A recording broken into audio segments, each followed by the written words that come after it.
만 65세 이상과 70세 이상 고령층의 코로나 백신 예약률이 기대에 못 미치고 있습니다. 전문가들은 지금까지 60대 이상 연령대의 이상 반응이 특별히 많지 않다며 접종을 당부했습니다. 보도에 박홍구 기자입니다. 만 70세에서 74세까지 어르신의 코로나19 백신 접종 예약은 지난 6일 시작해 일주일째 이어지고 있습니다. 현재 예약률은 51.7%로 절반 정도만 맞겠다는 입장입니다. 65세에서 69세까지도 사흘이 지났는데 38%가 접종을 예약했습니다. 예약 마감일인 다음 달 3일까지는 기간이 많이 남아있지만 75세 이상의 화이자 백신 접종 동의율 86%와 비교하면 매우 낮은 수준입니다.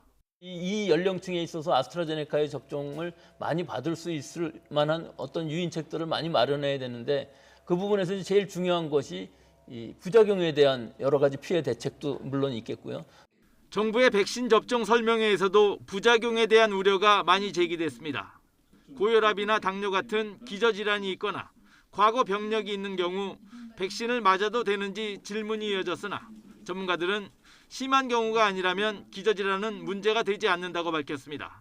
개발된 그 코로나19 백신들은 금기가 되는 기저질환이 없다고 보시면 될 것 같습니다. 적극적인 치료를 하고 있는 그런 과정인 분들을 제외하고는 모든 분들이 기저질환이 있는 분일수록 전문가들은 또 백신이 치매를 유발한다는 소문은 명백히 조작된 정보라며 백신과 치매는 어떤 관련성도 없다고 일축했습니다. 정부는 특히 지금까지 접종해서 60대 이상 고령자가 이상 반응을 신고한 예는 0.2%에 불과하다며 다른 연령대와 차이가 없다고 강조했습니다.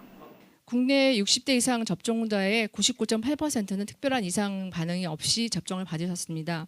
이상 반응을 신고한 예는 0.2%인데요. 그중에 90% 이상이 가벼운 발열이나 두통이었고 이런 가운데 아스트라제네카 백신은 예약 대상이 만 60세 이상으로까지 확대되고 최우선 접종 대상이었던 요양병원과 시설의 종사자와 입소자에 대한 접종을 시작으로 2차 접종도 본격화할 예정입니다.